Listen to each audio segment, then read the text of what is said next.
नमस्कार दर्शकों, मैं आपके साथ गौरव और आप देख रहे हैं देश का नंबर 1 न्यूज चैनल अक्ष न्यूज। तो बुलेटिन की शुरुआत करते हैं आज की हेडलाइन से। जलालाबाद में दशहरा समारोह के दौरान हुड़दंग पुलिस ने किया काबू। फिलौर नेशनल हाईवे पर सेबों से भरा ट्रक पलटा, तीनों सवार सुरक्षित। मोड़ मंडी में श्री राम नाटक क्लब की शोभा यात्रा, फिल्मी कलाकार करमजीत अनमोल होंगे विशेष आकर्षण। अमृतसर के भागवाला कूड़ा घर में बायो रिमेडिएशन प्लांट का शुभारंभ। 2026 तक शहर को शीर्ष 10 स्वस्थ नगरों में लाने का लक्ष्य। भगवान वाल्मीकि जी प्रगट दिवस पर लगे बैनर ब्लेड से फाड़े, समाज वाल्मीकि का रोष, रोड जाम।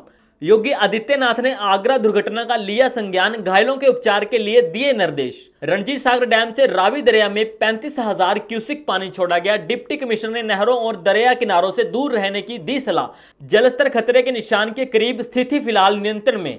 हिमाचल में विधायकों और सांसदों की असफलता के खिलाफ बिलासपुर में आरडीपी ने किया अनोखा प्रदर्शन। उन्ना बगाना में खड्डू में डूबी 3 छात्राओं की मौत, गांव में मातम का माहौल। अमृतसर के स्टार क्रिकेट अभिषेक शर्मा की बहन कोमल शर्मा की शादी। लुधियाना के कारोबारी लोविश ओबिरॉय संग लामा फेरे। अब खबरें विस्तार से। श्री मुक्तसर साहिब के जलालाबाद नेशनल हाईवे पर पड़ते गांव बलवाना में हर साल की तरह इस बार भी पीर बाबा खाकी शाह की जगह पर दशहरे का आयोजन किया गया, लेकिन इस दौरान कुछ शरारती तत्वों ने भीड़ में खड़े होकर पत्थरबाजी शुरू कर दी, जिन्हें पुलिस ने मौके पर काबू कर लिया। जैसे ही रावण, मेघनाथ और कुंभकर्ण के पुतलों को आग लगाई गई, वैसे ही लोग जलते पुतलों की लकड़ियों को उठाने के लिए टूट पड़े। हालत यह होगी कि लोग जलते पुतलों के अंदर तक पहुंच गए, जिन्हें पुलिस ने खदेड़कर बाहर निकाला। बड़ी खबर, आज सुबह नेशनल हाईवे पर जम्मू से रोहतक जा रहा सेबों से भरा ट्रक अचानक टायर फटने से पलट गया। राहत की बात यह रही कि ट्रक में सवार 3 लोग सुरक्षित बच गए। सूचना मिलते सड़क सुरक्षा बल मौके पर पहुंचा। इंचार्ज सरबजीत सिंह ने बताया कि हादसा टायर फटने से हुआ। फिलहाल क्रेन की मदद से ट्रक को हटाया जा रहा है और ट्रैफिक दोबारा शुरू कर दिया जाएगा। से भव्य शोभा यात्रा निकाली गई। शहर भर में जगह जगह शोभा यात्रा का स्वागत किया गया और भक्तों ने भगवान श्री रामचंद्र का आशीर्वाद लिया। बताते चले कि श्री राम नाटक क्लब पिछले 87 वर्षों से मोड़ मंडी में रामलीला का आयोजन करता आ रहा है और हर साल परंपरा के तहत इस मौके पर शोभा यात्रा निकाली जाती है। इस बार के कार्यक्रम की खास बात यह है कि फिल्मी कलाकार करमजीत अनमोल विशेष तौर पर शामिल होने जा रहे हैं। अमृतसर के सबसे बड़े कूड़ाघर भागवाला में अब बायो रेमेडिएशन प्लांट की शुरुआत हो गई है। मेयर जतिंदर सिंह भाटिया ने मशीनों को हरी झंडी देकर इस परियोजना का उद्घाटन किया। इस मौके पर विधायक डॉक्टर अजय गुप्ता और इंद्रबीर सिंह निजर भी मौजूद रहे। करीब 11 लाख टन कचरे को हटाने और रिसाइकिल करने के लिए 45 करोड़ रुपए की लागत से यह काम किया जाएगा। मिट्टी और पत्थर का उद्योग सड़क निर्माण में होगा, जबकि प्लास्टिक से फ्यूल तैयार किया जाएगा। मेयर ने कहा कि कूड़े से फैलने वाली दुर्गंध, गैस और बीमारियों से अब शहर को राहत मिलेगी। लगभग 1.5 साल में यह 20 एकड़ जमीन पूरी तरह साफ कर जन कल्याण के काम में लाई जाएगी। सरकार का लक्ष्य है कि 2026 के स्वच्छ भारत सर्वेक्षण में अमृतसर देश के शीर्ष 10 स्वच्छ शहरों में शामिल हो।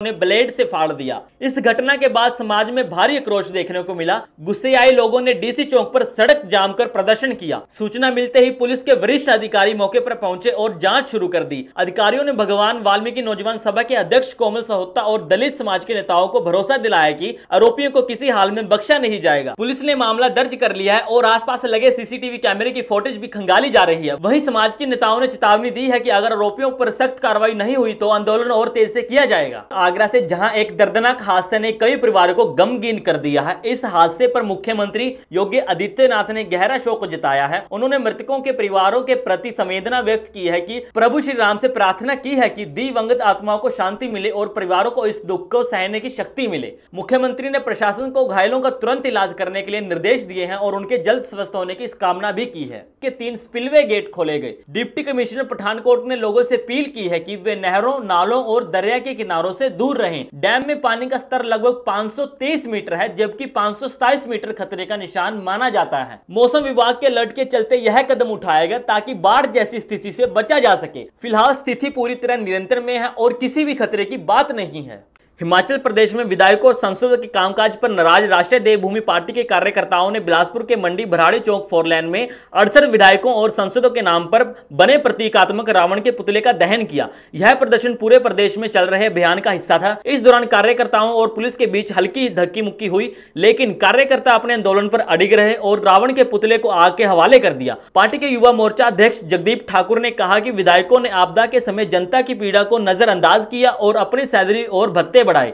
प्रदेश प्रवक्ता अनूप ठाकुर ने कहा कि रोजगार और महंगाई की स्थिति चिंताजनक है, जबकि आपदा प्रभावित परिवारों को अब तक मुआवजा नहीं मिला। कार्यकर्ता ने इस मौके पर नारे लगाए, जय भवानी, न्याय के लिए लड़ो और भ्रष्टाचार मिटाओ, हिमाचल बचाओ। युवा प्रदेश अध्यक्ष जगदीप ठाकुर और कई अन्य कार्यकर्ता इस प्रदर्शन में शामिल थे। पुलिस थाना बंगाना क्षेत्र में आज एक दुखद हादसा सामने आया है। स्थानीय स्थनाल खड्डू में डूबने से 3 स्कूली छात्राओं की मौत हो गई। परिजनों ने बताया कि जब बच्चियां घर नहीं लौटी तो उनकी खोजबीन की गई। खड्डू के पास जाकर ग्रामीणों ने देखा कि तीनों बच्चियों के शव पानी में तैर रहे थे। उन्हें तुरंत बाहर निकाला गया और सामुदायिक स्वास्थ्य केंद्र ले जाया गया, जहां डॉक्टरों ने तीनों को मृतक घोषित कर दिया। मृतक बच्चियों की पहचान खुशी, कोमल और सोनाक्षी के रूप में हुई है। ये सभी 7वीं और 8वीं कक्षा की छात्राएं थी। ग्रामीणों के अनुसार सबसे पहले एक बच्ची का पैर फिसला और गहरे पानी में चलेगी। उसे बचाने के लिए बाकी 2 बच्चियां भी पानी में गई और तीनों डूब गई। शव पोस्टमार्टम के लिए जिला अस्पताल भेजे गए। एसपी ऊना अमित यादव ने मामले की पुष्टि की है। पंजाब के अमृतसर से खास खबर है। आज भारत के स्टार क्रिकेट अभिषेक शर्मा की बहन कोमल शर्मा शादी के बंधन में बंध रही है। कोमल की शादी लुधियाना के कारोबारी लोविश ओबरॉय से हो रही है। शादी समारोह फेस्टिन रिसोर्ट में होगा। बारात लुधियाना से अमृतसर पहुंच चुकी है। इस खास मौके पर मुख्यमंत्री भगवंत मान भी मौजूद रहेंगे। शादी सिख रीति रिवाज के अनुसार हो रही है।